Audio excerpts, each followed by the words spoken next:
boa tarde para você. Programa Olhares começando ao vivo para todo o estado de Santa Catarina. Queremos deixar sua tarde ainda melhor. Então vamos aos assuntos que são destaque no estado. Hoje, minha parceira é a Cibele Fávero. Cibele, um prazer tê-la aqui com a gente. Tudo bem? Tudo bem, Maria. Boa tarde. Quais são as notícias que são destaque hoje? Olha, nós vamos mostrar o impacto da paralisação dos servidores da saúde de Palhoça nas 21 unidades do município. Conheça também o projeto Cores que Acolhem, onde uma tatuadora faz desenhos em 3D em mulheres portadoras de câncer de mama. Ela vai estar aqui com a gente contando como é que funciona. Que legal, né? Com menos de 5 anos sendo praticado no estado, o CrossFit já revela talentos. Conheça a catarinense que ficou entre as 20 melhores no maior evento da modalidade na América do Sul. Não é fraca. Hoje, 28 de outubro, é o Dia Internacional da Animação e tem programação de oficina para a construção de brinquedos óticos em Florianópolis. É a Anima. Vamos conhecer alguns brinquedos que fazem parte da oficina. E tem ainda as dificuldades enfrentadas pelos usuários do aeroporto de Florianópolis, que fazem parte de um vídeo elaborado pela Federação das Indústrias de Santa Catarina. Eles pedem mais agilidade nas obras de infraestrutura. Depois da greve dos bancos, saiba seus direitos na hora de pagar contas com datas vencidas. Ou como é que fica aí a questão de recebimentos através de agências bancárias. Isso e muito mais no Olhares, que está no ar.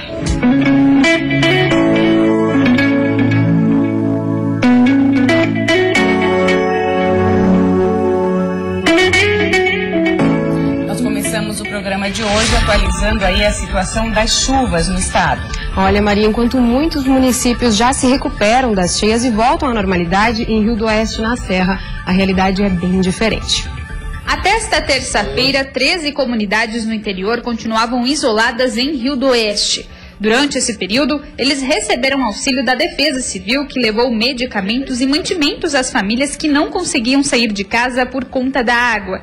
Segundo o coordenador, em locais que ninguém tinha acesso, teve gente que se abasteceu bem para não passar necessidade. Quando a gente starta, que vai dar uma enchente, eles se programam, se previnem e vêm para a cidade e fazem as suas compras, daí eles se mantêm por esse período, tá? Mas hoje a realidade em Rio do Oeste já é outra. A água que cobria as estradas rurais já baixou e nesta manhã os acessos foram liberados.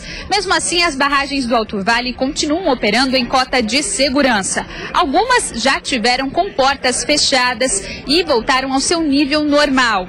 E a expectativa então é que naquela região a situação se normalize. Isso se a chuva der uma trégua. A gente vai manter essas pessoas no abrigo, vai manter a orientação de que ninguém volte para suas casas e o comércio a gente está orientando para que eles coloquem o mínimo de coisa possível, porque se acontecer de novo, qualquer 30, 40 minutos na situação que está hoje, o rio vai levar assim numa rapidez assim que não dá tempo talvez nem de tirar mais as coisas de dentro. Mesmo assim, em Rio do Oeste, a parte central da cidade continua alagada. O trator por aqui vem funcionando como espécie de ônibus. Para se ter acesso aos bairros, muita gente pega carona. O nível da água vem baixando aos poucos e por isso as limpezas já começaram a ser realizadas na cidade. Dentro da loja está tudo limpo, mas tem muita água ainda para sair da cidade, né? O prefeito do município explica que essa já é a segunda enchente em 15 dias. Durante esse período a cidade praticamente parou. Os prejuízos aqui ainda serão contabilizados, mas essa água toda deve deixar um rombo que ultrapassa R$500 milhão. São situações diferentes. Por exemplo, agora, situação humanitária. Depois começa a se limpar a cidade e arrumar as estradas. E depois ver o que aconteceu nesses 20 e poucos dias que a economia praticamente parou. Então o município vai sentir daqui a pouco isso também. Os servidores da saúde entraram em greve em Palhoça. De acordo com o sindicato da categoria, 60% dos trabalhadores paralisaram as atividades. E o impacto está sendo sentido principalmente nas 21 unidades básicas de saúde do município. A paralisação foi decidida em assembleia. A decisão é em decorrência do corte feito pela prefeitura de 20% de benefícios dos trabalhadores e vale até o dia 31 de dezembro deste ano. Segundo o sindicato, 60% dos servidores municipais de Palhoça aderiram ao movimento. Essa mobilização não é para pedir aumento de salário. Ninguém aqui quer receber mais do que recebe. Hoje estão acontecendo cortes em toda a prefeitura devido a várias coisas. E o prefeito Camilo, ele resolveu tirar dos que menos recebem. tirar dos profissionais efetivos da saúde. A paralisação prejudica diretamente o atendimento nas unidades básicas de saúde, que estão trabalhando com 30% dos funcionários. Segundo a Prefeitura, a redução das gratificações por 3 meses gera economia de R$500 mil aos cofres públicos, uma medida para cumprir a lei de responsabilidade fiscal. Ontem nós fizemos uma manifestação na frente da Prefeitura e tentamos falar com o prefeito, mas ele não estava presente e não quis nos receber. Uma reunião de negociação está marcada para esta quarta-feira. A greve dos bancos chegou ao fim, hora de efetuar pagamentos, principalmente os atrasados. Mas você sabe quais são os seus direitos? A advogada Ellen Torresan vai nos orientar em relação aí essas dúvidas que a gente tem. Seja muito bem-vinda, Olhares. Obrigada, eu que agradeço. O que a gente notou, Ellen, foi uma movimentação de quem podia, principalmente quem tem acesso à internet, buscou alternativas para deixar as contas em dia. Isso é muito bacana, né?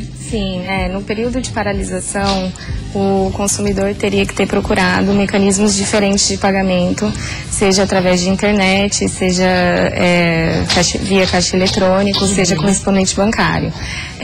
As obrigações do fornecedor decorrente a essa paralisação é emitir boletos de cobrança de diferentes mecanismos de pagamento, que não seja ligada somente à instituição bancária. Tá, ou seja, mas essa movimentação, quer dizer, a pessoa que emitiu o boleto precisa facilitar para mim, mas essa movimentação tem que partir de mim também. Exatamente. Como é que o consumidor deve se comportar? No período de paralisação, orienta-se o consumidor a procurar o fornecedor e pedir mecanismos diferentes que não seja somente ao banco. Que pode ser o quê? Via telefone, os pagamentos podem até ser feitos via telefone. Com o número de protocolo você consegue comprovar que efetuou o pagamento. Mas correspondente bancário, casas lotéricas, supermercados, enfim, que não seja ligado somente a dentro de uma agência bancária. Tá, então eu teria que ligar, né, durante a greve, olha, o banco está em greve, a minha conta vence amanhã e eu quero pagar. Como é que eu faço? Pedir uma dilatação de prazo, sem juros e multa, e o mecanismo diferente de pagamento, que não seja o banco. Isso pode acontecer, do credor colocar uma data nova? Sim, ele tem obrigação. O credor que vincula o pagamento somente num banco, ele tem por obrigação estender o prazo, dilatar o prazo para o consumidor e para efetuar o pagamento fora da greve, no caso, se o pagamento é ligado somente ao banco. Isso principalmente tem muita gente que não tem a facilidade de acesso à internet. Sim. E aí as contas vão se acumulando, só que aí agora não adianta fazer essa negociação, chegar lá e dizer, eu não vou pagar juros porque os bancos estavam em greve. Se o consumidor estiver munido de prova de que procurou o fornecedor, cabe a ele sim a se eximir de qualquer obrigação de encargo, juros e, enfim, algo nesse sentido. Só que ele tem que fazer prova de que durante o período da greve ele procurou o fornecedor. No caso dos consumidores que não têm acesso à internet, não têm um cartão bancário para fazer a transação diretamente nos caixas eletrônicos, etc. As pessoas que estão desprovidas desses mecanismos, né? Essa prova pode ser o protocolo. Protocolo. E muitas vezes a gente não dá muita bola. Pois o protocolo é importante anotar. Todos aqueles numerozinhos são muito importantes para o meio de prova. Comprova que eu entrei em contato, solicitando fazendo uma negociação. Pedindo a dilatação de prazo e meios alternativos, uma emissão de um boleto para pagamento numa lotérica, por exemplo. E quem fez isso, então, não pode. A cobrança de juros, nesse caso, é ilegal. É ilegal. Recomenda-se ao consumidor que está sendo lesado a procurar seus direitos via PROCON ou na esfera judicial, através dos juizados especiais ou diretamente num advogado de sua confiança e escolha. É porque é uma situação, claro, né, que incomoda quem tem o hábito, principalmente, de usar o banco, o caixa, né? Tem muita gente que tem esse hábito. O caixa ainda tem muita gente desprovida de conhecimento da internet, acesso, enfim. E aí, nesse caso, elas têm o amparo legal para não efetuar o pagamento de juros, né? E nem desde que, é importante relembrar, tenha feito esse contato com o fornecedor. Exatamente. Para uma negociação. Exatamente. Tem que fazer prova de que houve esse contato. Quem não fez, uma próxima paralisação já fica orientado nesse sentido. Isso vale também para as questões de pagamento antecipado. De repente você tem um boleto para o pagamento até determinada data, existe um desconto e após essa data é um outro valor. Também serve para situações hipotéticas como muitas vezes o débito automático também salva nessas horas, né? Sim, Quem se programa? Sim, com certeza. Ou acesso acesso à internet hoje ajuda bastante, mas a gente tem que levar em consideração que tem pessoas que não possuem esse acesso. Claro, até que foi por isso que a gente te chamou aqui para esclarecer. E a questão de retirada, as pessoas que precisam retirar dinheiro, que muitas vezes não conseguem no caixa eletrônico, algum benefício? No período da greve, por exemplo, os aposentados e pensionistas munidos do cartão conseguiam fazer um saque direto do caixa eletrônico. Já os que recebem via Caixa Econômica Federal faziam o recebimento nas casas lotéricas. Então, isso até o conhecimento que eu tenho, não houve nenhum tipo de problema, né? Tá ok. Quero agradecer muito sua presença aqui. Tirou nossas dúvidas e até a próxima. Obrigada, fico à disposição.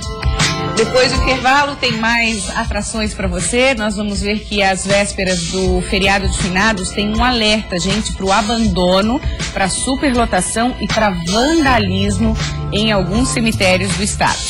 E em comemoração ao Dia Internacional da Animação, uma oficina vai promover a construção de brinquedos óticos. Nós voltamos já.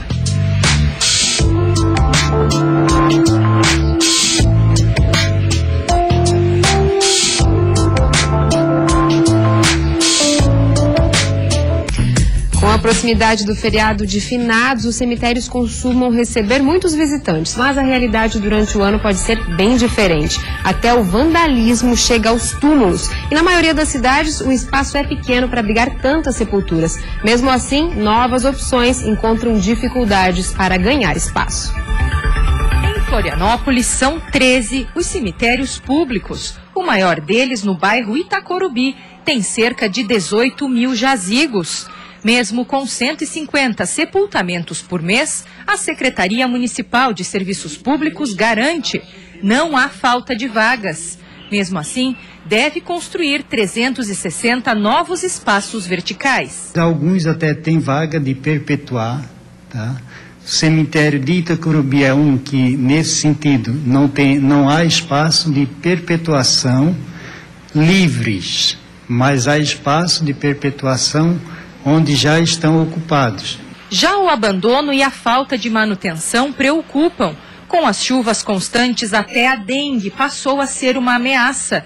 Para atualizar as informações, a Prefeitura está fazendo um levantamento e deve procurar as famílias responsáveis, mas sabe que vai ter dificuldades. Uma vez perpetuado, o município não pode ingerir sobre um local onde ele não é dono para ter esse cuidado. Diante da falta de espaço no futuro próximo nas cidades e por questões ambientais, uma alternativa são os crematórios. A Prefeitura tem projeto para inserir a modalidade aqui na capital, mas ainda sem prazo.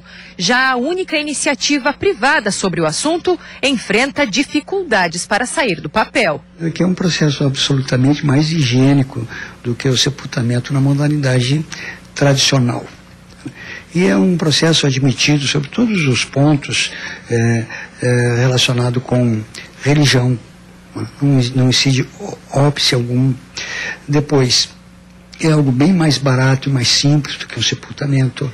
Então, são inúmeros os fatores que indicam que esta é a modalidade mais eficiente, mais óbvia, mais lógica. Apesar da cremação ser popular ao redor do mundo, a obra junto ao Hospital de Caridade vem sendo questionada pelo Ministério Público Federal desde 2010, apesar de o órgão não ter levado a denúncia ao Judiciário. Para o advogado de defesa, o projeto é simples e está dentro dos padrões específicos exigidos por lei, além de possuir todas as licenças ambientais e cuidados com o patrimônio histórico. 5 anos para definir se processa ou não processa a possibilidade do licenciamento desse empreendimento é injustificável, é uma demora injustificável. E olha, especialmente no sul do estado, a maioria dos cemitérios não possuem sequer licença ambiental. Além disso, em Tubarão, flagramos um túmulo sendo usado como depósito de lixo. O maior cemitério de Tubarão é também o mais problemático. São pelo menos 2.000 túmulos e não há sequer um registro de quantas pessoas já foram sepultadas no local. Algumas datas nas lápides são ainda do século XIX, além de uma imensa quantidade de sepulturas abandonadas. Os dias de chuva preocupam as autoridades, já que alguns túmulos sofrem com infiltrações e, inclusive, já foram encontrados tomados pela água. Hoje, nossa equipe registrou mais um problema sério, um túmulo aberto e sendo usado como depósito de lixo. A manutenção do local já foi alvo de 2 inquéritos, né? E agora, com as imagens trazidas pela Bandeirantes, nós vamos estar estudando a possibilidade de juntar no inquérito que tramita, né? Uma vez que os sepulcros estão abertos e, infelizmente, né, ao invés de se colocarem corpos, estão sendo colocados resíduos, né, lixo, nos sepulcros, o que, além de caracterizar um desrespeito, né, com as pessoas que ali foram enterradas, né, demonstra uma péssima condição de manutenção.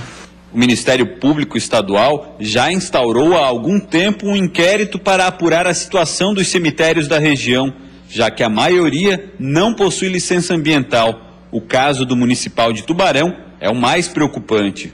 Diversos pontos dificultam o licenciamento ambiental do cemitério municipal de Tubarão. O principal deles é a distância dos túmulos para os muros, que hoje praticamente não existe e deveria ser de pelo menos 5 metros. Para o delegado responsável pelos crimes ambientais da região, existiria apenas uma solução para o local. Não é retirar o que está, os corpos que lá estão, mas sim não permitir novos enterros em virtude do local não estar licenciado. E, pelo que nós temos de informação, os estudos para licenciamento apontam a impossibilidade de adequação do cemitério. Mostramos as imagens do túmulo aberto que estava sendo utilizado como lixeira ao responsável pelos cemitérios municipais de Tubarão. Essa eu estou descobrindo agora. Cada dia a gente descobre uma coisa nova naquele cemitério. E toda vez que a gente encontra um problema dessa natureza, nós temos de resolver. Com toda certeza, esse lixo que está ali vai ser recolhido. Identificando a família, a gente pediria para eles poderem restaurar aquele jazigo, que pelo visto está abandonado. Se tiver abandonado mesmo, nós mesmos de repente vamos fechar para evitar que coloque novos materiais ali no local. Já sobre uma possível interdição do espaço, a situação é mais complicada. O município não possui hoje nenhum outro local para atender a demanda da região. Hoje, se eu fechasse o cemitério municipal, teria problemas sérios. Eu não teria infraestrutura suficiente aqui no cemitério Horto da Saudade de absorver, né, a demanda do cemitério central. Mas estamos trabalhando, pensando nisso, porque entendemos que essa solução não deve demorar muito. O inquérito do Ministério Público segue tramitando e os sepultamentos, por enquanto, também continuarão sendo realizados, mesmo sem a licença ambiental.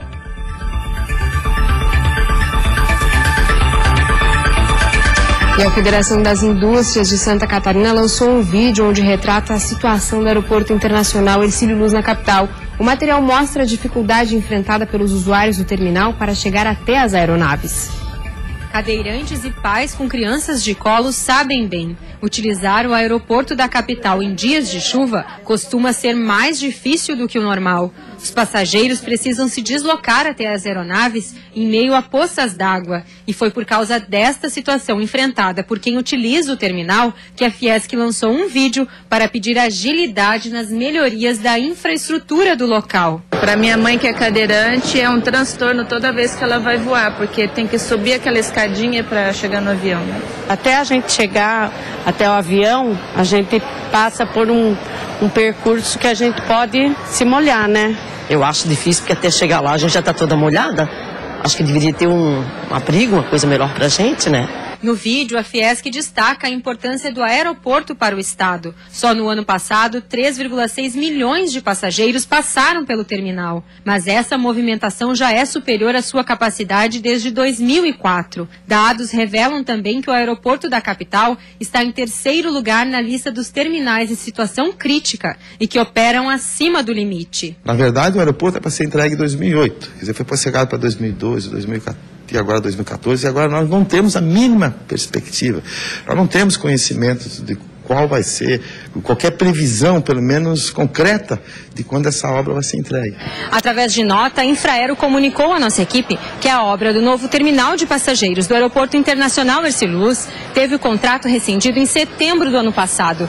Até aquela data, a Infraero investiu na obra pouco mais de 15 milhões de reais dos 188 milhões previstos em contrato. Desde que o aeroporto entrou na lista das obras que podem ser concedidas à iniciativa privada, a Infraero está reavaliando, junto à Secretaria de Aviação Civil, os investimentos previstos para este terminal, com o objetivo de definir quais itens de obras deverão ainda ser realizados pela Infraero ou pelo futuro concessionário do aeroporto. Para a Fiesc, esta demora para a conclusão das obras só traz mais problemas para a população e acaba refletindo no turismo, uma das principais atividades a movimentar o consumo na capital. Dentre as vocações, o aeroporto também tem uma movimentação de carga importante no que diz respeito a produtos de alto valor agregado que suprem a nossa indústria aqui, nossa indústria de alta tecnologia na Grande Florianópolis.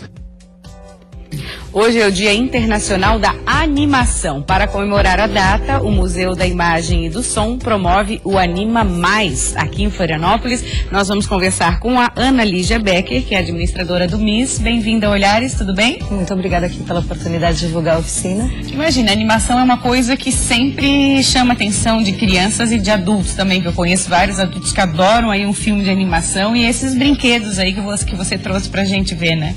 Sim, sim. A oficina Anima Misa, ela já acontece há 3 anos, desenvolvida pelo Museu da Imagem do Som de Santa Catarina, e justamente buscou trabalhar com os brinquedos óticos e com a animação, justamente por atrair os mais diferentes públicos. A gente está completando, então, mais de 40 oficinas realizadas e mais de 700 participantes no total, que vão desde crianças até professores também que têm o interesse de conhecer e de replicar isso na sala de aula, acabam procurando a gente. Mais de 700 pessoas, muita gente já passou por lá, e o interessante é que eles podem levar o que eles constroem para casa, né? Exatamente, a gente desenvolve alguns brinquedos óticos, que foram os principais brinquedos desenvolvidos ao longo da história, que são os primeiros dispositivos criados para produzir imagens animadas. Eu trouxe aí alguns para mostrar, e é o que a gente vai fazer hoje à tarde lá no Museu da Imagem do Som. Ana, quando a gente fala em brinquedos óticos, vamos definir o que é isso? Trabalha com o quê?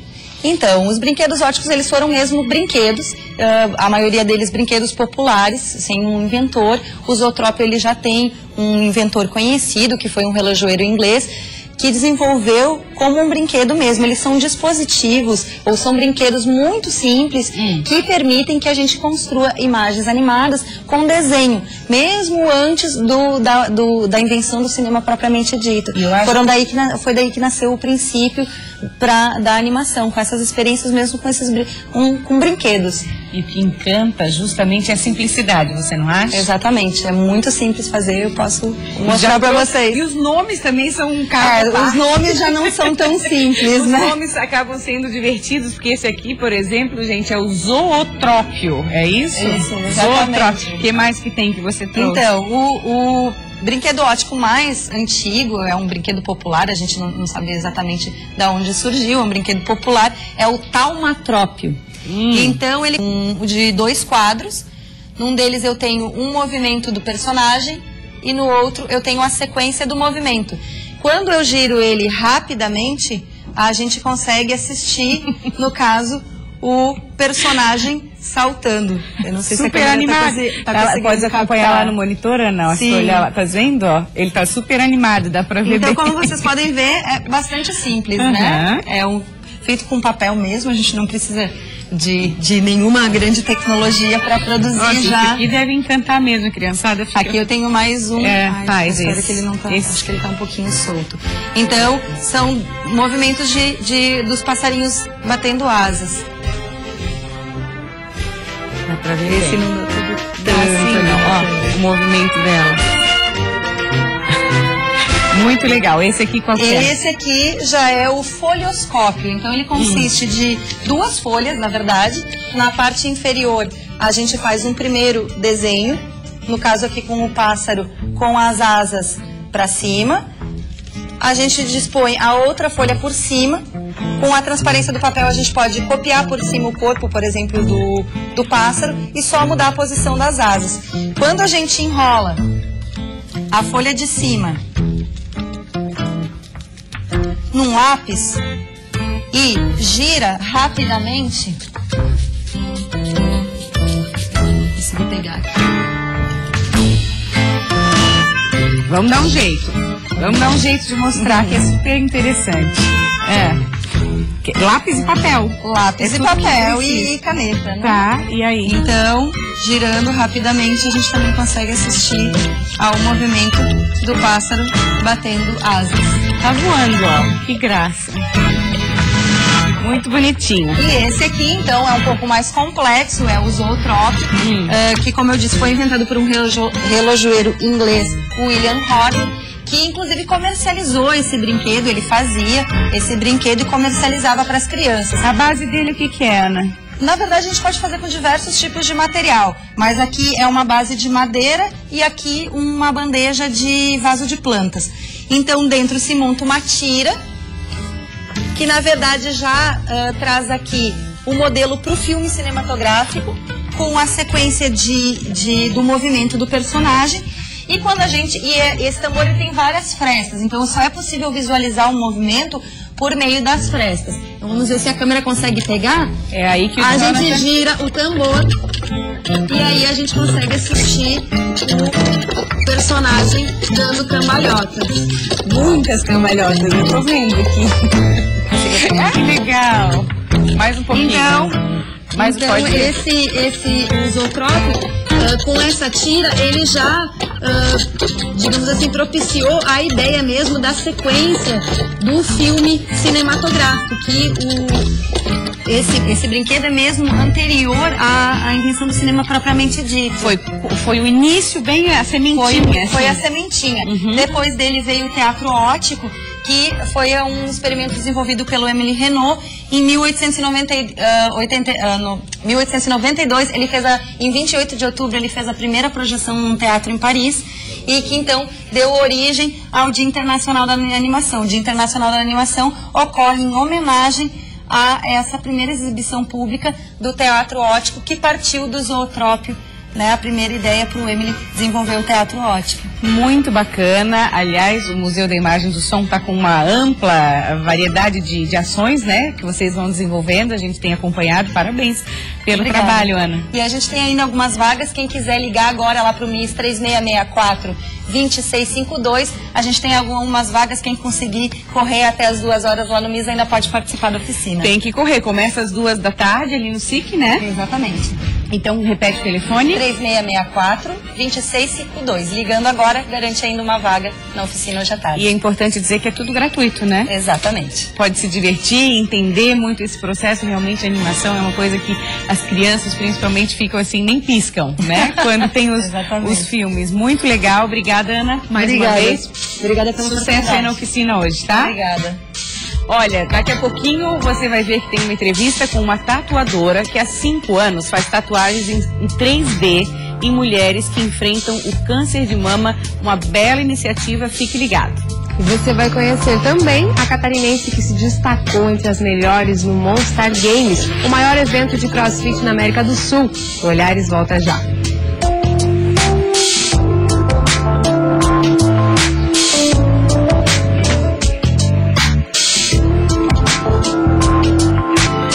Destaque nacional na categoria esportiva CrossFit. A catarinense Shirley Crossfeld fez bonito no Monstar Games, evento considerado aí o maior da modalidade na América do Sul. Shirley ficou em 11º lugar e está aqui com a gente hoje. Parabéns, antes de mais nada. Muito obrigada pela oportunidade. Quando a gente fala em CrossFit, eu vou lembrar que você começou por um hobby. Exatamente. E que é uma atividade recente, vamos dizer assim, em Santa Catarina, desenvolvido há 5 anos aqui, né? Isso, ela é recente aqui no país ainda, uma modalidade que vem crescendo muito, mas que está tomando muito destaque agora, principalmente na parte de performance e alto rendimento. E você começou há 1 ano e meio como um hobby, assim, tô precisando fazer algum exercício? Então, eu comecei próximo do verão, que é a hora que dá aquela consciência pesada. Operação verão. Exatamente. Aí eu tinha uma colega, uma conhecida, que tinha emagrecido bastante, tinha ficado com um corpo bonito, e como eu já estava meio que na musculação, Então eu vou entrar no CrossFit para dar uma secada. E daí foi onde eu me apaixonei pelo esporte, acabei trocando tudo e mudando meu estilo de vida. O que é apaixonante? A superação, o desafio diário, assim, é um esporte individual, é você com você mesmo. Então, isso que foi apaixonante pra mim, porque eu sempre fui um zero em jogos coletivos e nesse tipo de coisa. Então, no CrossFit eu me encontrei porque eu buscava o meu melhor, não o melhor dos outros ou o que os outros poderiam fazer por mim, mas o que eu tinha que fazer para melhorar. Então isso foi legal. E como é que é medida essa tua superação? Conta pra gente, assim, do primeiro dia até hoje, assim, como é que você percebeu essa superação? Então, o CrossFit ele é um esporte bem desafiador, justamente porque ele envolve capacidades difíceis para a mulher. Muita força, parte de ginástica e resistência. Então, eu entrei no esporte com uma base um pouco melhor, vamos dizer. Eu entrei com um pouco mais de força que a maioria das meninas. Porque você já tinha um histórico de musculação. Exatamente. Tá. Então, eu tive facilidade em alguns movimentos e o meu treinador conseguiu ver isso. E assim a gente foi treinando mais a fundo, cada vez mais. E a gente foi adquirindo bons resultados. Então, fui me saindo bem no dia a dia. E foi onde ele, vamos competir. Pra gente ter uma ideia de peso, né? Tem uma foto sua que a gente viu você com a barra. Quantos quilos tem ali? Qual o peso ali? Então, ali eu tô com 45 quilos, se eu não me engano. 45 e quando começou, levantava quanto? 30, 25, nos bons dias. Nos dias bons. E com muito esforço. Hoje 45 fácil. Hoje é mais tranquilo. Mais tranquilo. Fácil não é, porque o CrossFit ele é desafiador todo dia, mas é mais tranquilo. E aí quando vai numa competição desse nível, né, que você foi e mandou super bem, o que tá em jogo? O que é julgado? Que tipo de avaliação que existe numa competição de CrossFit? Então, como o CrossFit engloba diversos movimentos, principalmente de força, resistência e agilidade, eles fazem treinos, às vezes curtos, às vezes longos, e eles avaliam essas 3 capacidades durante um tempo. Então, às vezes você tem que fazer o mais pesado, o mais rápido possível, ou você tem que fazer muitas repetições, o máximo que você conseguir. Você faz um treino e está sendo avaliado. Exatamente, tem um juiz para cada pessoa, um juiz individual para cada atleta. E esse treino obedece uma regra do que tipo de exercício eles querem ou é o treino que... Sim, são exercícios específicos, eles têm nomes específicos e tem padrões de movimento a serem seguidos. Por exemplo, se eu tenho que agachar abaixo de 90 graus, senão minha repetição não vale. Coisas desse tipo. Então é muita concentração também. Muita cabeça, pega bastante a parte psicológica, assim, também você tem que ser muito forte de mente para conseguir, porque é cansativo ao longo do treino. Então, às vezes, no segundo minuto você já está morto e tem mais 10 pela frente. Então, respira fundo e vamos continuar. Tá bom. Quero agradecer muito a vinda aqui. Parabéns, Obrigada, Shirley. querida. Obrigada pela oportunidade. Parabéns, está representando aí o nosso estado. Obrigada. E muito sucesso aí na sua carreira, tá? Se Deus quiser. Obrigada. Então tá. Cibele. Olha, gente, a dupla preferida na mesa dos brasileiros está mais cara. O preço do arroz e do feijão supera a alta registrada pelo IPCA. O motivo, as condições climáticas desfavoráveis e a alta no dólar que estão encarecendo os produtos. A dupla que não pode faltar na mesa do brasileiro está mais cara. É o que aponta o Índice de Preços ao Consumidor Amplo, o IPCA, de 2015. O frio tardio e o excesso de chuvas favorecem o aparecimento de doenças. De acordo com este engenheiro agrônomo, a cultura do feijão tem sido reduzida ano após ano, o que contribui para a alta nos preços. E se tu não tem um volume de produção que consiga atender o mercado interno, a gente vai ter que trazer de algum lugar, né? Porque o consumo a gente tem, é típico nosso do brasileiro. Então de algum lugar vai vir. Nas lavouras, o custo dos produtores aumentou. A alta nos preços de fertilizantes, a dificuldades no cultivo e a mão de obra escassa são fatores determinantes. Seu Flávio tem 45 hectares de feijão plantado. Ele tem esperança de uma boa colheita, mas sabe que as condições climáticas podem atrapalhar. Feijão é uma cultura assim de muito risco, mas quem não arrisca, não petisca. A região oeste tem cerca de 4 a 5 mil hectares plantados de feijão, espalhados em 70 municípios. Neste ano, a estimativa de colheita é de 4 a 5 mil toneladas. Já o arroz, que tem a maior produção no litoral do estado, sofreu com o excesso de umidade. De acordo com o IBGE, em setembro o arroz subiu 2,15% e o feijão 1,35%.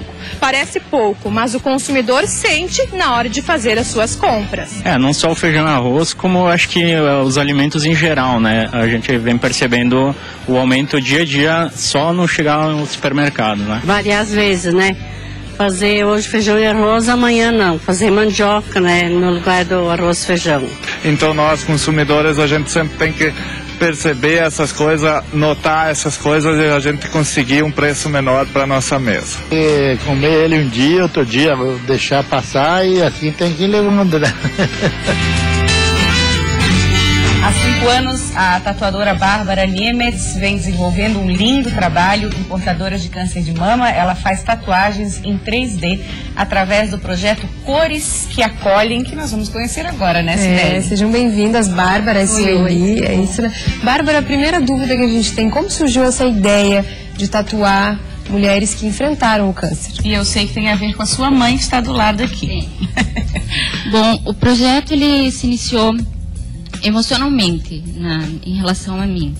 Há uns 15 anos minha mãe teve câncer e eu convivi com isso durante todo esse tempo e eu decidi iniciar o projeto primeiramente com ela. Eu já tive a oportunidade de tatuar outras mulheres que passaram pelo câncer e eu vi essa necessidade de desenvolver um projeto solidário onde eu pudesse estar ajudando elas. Então começou primeiramente com a minha mãe. Eu também tenho um filho de 1 ano e 3 meses que também passou por uma cirurgia de retirada de tumores. Então tudo isso foi juntando a vontade maior de poder fazer esse projeto e ajudar essas pessoas, essas mulheres que venceram o câncer e que ficaram com essas marcas, que muitas vezes trabalha muito com o emocional, com o psicológico delas, afeta demais. Então eu acho que foi a forma que eu encontrei de poder estar colaborando e ajudando com elas. Muito legal, foi a partir da tua experiência pessoal, da tua vitória, tu queres ajudar outras pessoas a superar e também a resgatar a autoestima, né, Maria? Sem dúvida, eu acho que aí a Sueli pode falar sobre isso pra gente. Você já tinha alguma tatuagem antes da Bárbara fazer a sua? Tinha. Aqui, por favor. Era pequenininha, tá? Aí agora essa foi há pouco tempo. Quer dizer, a gente terminou agora pra vir aqui no programa. Porque você fez a mastectomia no seio esquerdo. No seio esquerdo. Então pode mostrar um pedacinho de como é que fica. Nossa, que bonita, são flores, muito legal. Recém terminou? Recém terminou. Ainda tem que dar uns ajustes, uns clareamentos que ela usa fazer, né? Um branco, mas praticamente é isso aí. Isso e o antes, acredito que deve ter esse momento na sua vida, o antes e o depois dessa tatuagem, que tem um simbolismo também, além de tudo que você passou, do fato de ter sido feito pela sua filha. Conta um pouquinho como é que foi o antes e o depois. Pra mim tá sendo maravilhoso, entendeu? Porque antes eu não olhava no espelho, entendeu? Eu tirava a roupa assim meio no automático e mudava o sutiã, mas não me olhava. E não deixava ninguém, tipo assim, tirar uma roupa, eu tirava a roupa perto de alguém. E agora, depois da cicatriz, esses dias eu consegui tirar a minha roupa na frente da minha irmã. Depois da tatuagem? Depois da tatuagem. Se olha no espelho com orgulho, até, porque foi feito pela filha, né? Sim, principalmente, né? E acaba sendo uma marca de sucesso, né? Foi enfrentado, foi vencido, e a partir de agora é uma marca cheia de cores e flores para começar um novo caminho. Pra mim A gente percebe, né, Maria, que a Bárbara tá até emocionada aqui na entrevista. Imagino, porque é um projeto que você se doa, né? São todas as segundas-feiras, você fecha a sua agenda para atender essas mulheres. E tem muito essa coisa da autoestima que a tua mãe tá relatando. Elas devem falar isso pra ti, né? A gente ouve, sim, muitas histórias. Desculpe, me perdoe por me emocionar. Nada, tá liberadíssima, bonita. Mas é que é muito difícil lidar com o câncer. Para quem convive com a doença, eu era muito nova, desde quando a minha mãe sofreu com a doença. Então eu cresci convivendo com câncer de mama e a gente vai lutando diariamente. Para minha profissão, eu digo assim, que eu me realizei profissionalmente podendo concluir esse trabalho. Foi nessa hora. E quando fala, Bárbara, em 3D, o que é diferente da tatuagem tradicional? Existe até um mito em relação à questão da tatuagem tridimensional, né, a tatuagem 3D. O que modifica de uma tatuagem convencional para tridimensional é a forma como que é feita o jogo de luz e sombra, que na verdade é a sombra que define o trabalho, que é o que faz a tatuagem parecer mais real. Tem mais profundidade. Um cliente chega e fala, eu quero uma tatuagem tridimensional. Para nós é como se fosse uma tatuagem realista. Quanto mais real possível, mais ela vai ter essa aparência tridimensional, de quem vai estar olhando vai estar vendo ela em alto relevo, em baixo relevo. São formas que a gente encontra de deixar mais real possível o trabalho. E como é a procura, Bárbara, e como que essas mulheres podem chegar até ti? Atualmente a gente está divulgando na página do projeto, que se chama Projeto Cores que Acolhem. Nós temos uma parceria com 2 colaboradores, que é a empresa Bem Valente, que é uma empresa social que faz ajuda em relação a pessoas que tiveram câncer, a instituições que querem trabalhar com câncer. E também temos a equipe do fotógrafo Robson Moreira, que ele faz as fotos das clientes. Legal, então. Projeto Cores que Acolhem, você atende em Curitiba, né? Curitiba. É importante dizer, todas as segundas-feiras. Sim.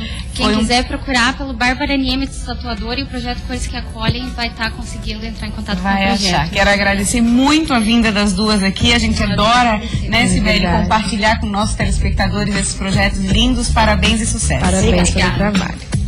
A gente volta amanhã? Voltamos amanhã, Maria. E tem o quadro divulgação. Amanhã a gente fala sobre os casos de sífilis, aumento de 30% em Santa Catarina. Você fica agora com o quadro divulgação. Tem mais Sibeli às 10 para as 7 da noite com o Gregório no Banho de Cidade. Tchau.